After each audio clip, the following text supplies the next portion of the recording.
Picture this. You've got an employee who desperately wants to get better at public speaking. They know it's holding their career back, but every single time they even think about standing in front of an audience, their palms start sweating, their throat completely closes up, and they are just frozen by fear. Sound familiar? You know you want to grow, you want to tackle a new skill, but the barrier to entry feels literally insurmountable. So what do they usually do? Well, that brings us to the giant leap trap, and exactly why going big just leads to freezing up. Like so many of us, their very first idea is to just rip off the Band-Aid and take a massive leap. They tell themselves, I should volunteer to give the keynote at the big company conference. But pause for a second. Just imagining that massive, terrifying stage, the blinding lights, the huge audience, it instantly makes them panic. Their brain immediately hits the emergency brakes. So what happens? They do absolutely nothing. Which brings up a really crucial question for this explainer. Do you actually need a giant leap to leave your comfort zone, or do you just need the right next step? Personal growth absolutely does not mean you have to jump straight into the deep end. Instead, we're going to break down 5 highly practical actions to get you out of your comfort zone without totally overwhelming your nervous system. First up is Action 1. Identify your comfort zone, which really just means defining your baseline. Think of your current comfort zone as a cozy little sketched-out circle. What are the tasks and activities you can already do right now without feeling any significant discomfort or anxiety? You have to know your starting coordinates, right?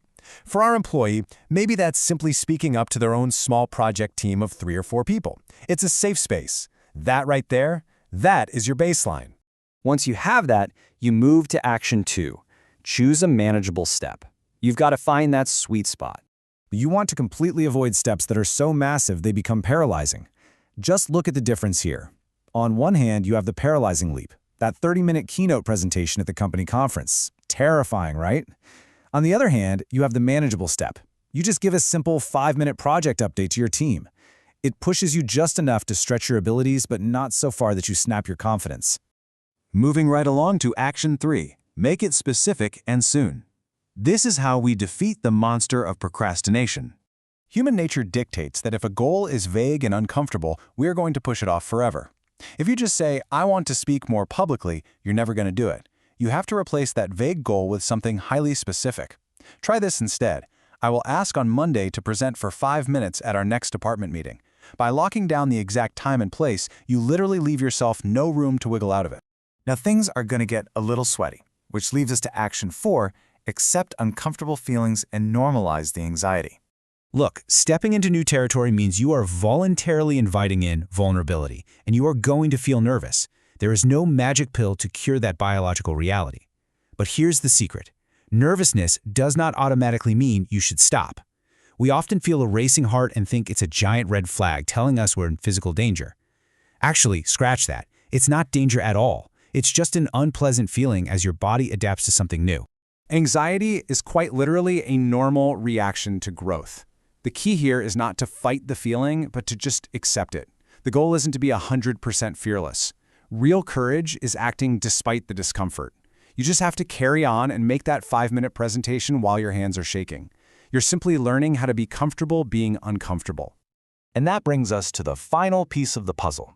Action 5. Repeat, expand, and grow. This triggers what psychologists call the confidence loop. This is where the real magic happens. It works just like an expanding circle. You start inside your current comfort zone. Then you take a stretch outside of it.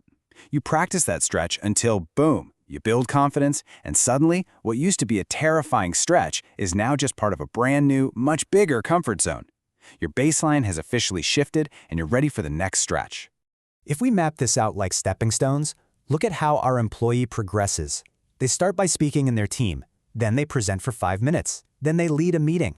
Then a department presentation. And finally, the conference presentation. They got to the keynote stage completely naturally without a single panic attack because they built up to it step by step. So, as we wrap up, I want to leave you with one final thought to apply to your own life today. Think about your own goals. Look at the stepping stones in front of you and ask yourself, what is one step outside your comfort zone that is uncomfortable but not overwhelming?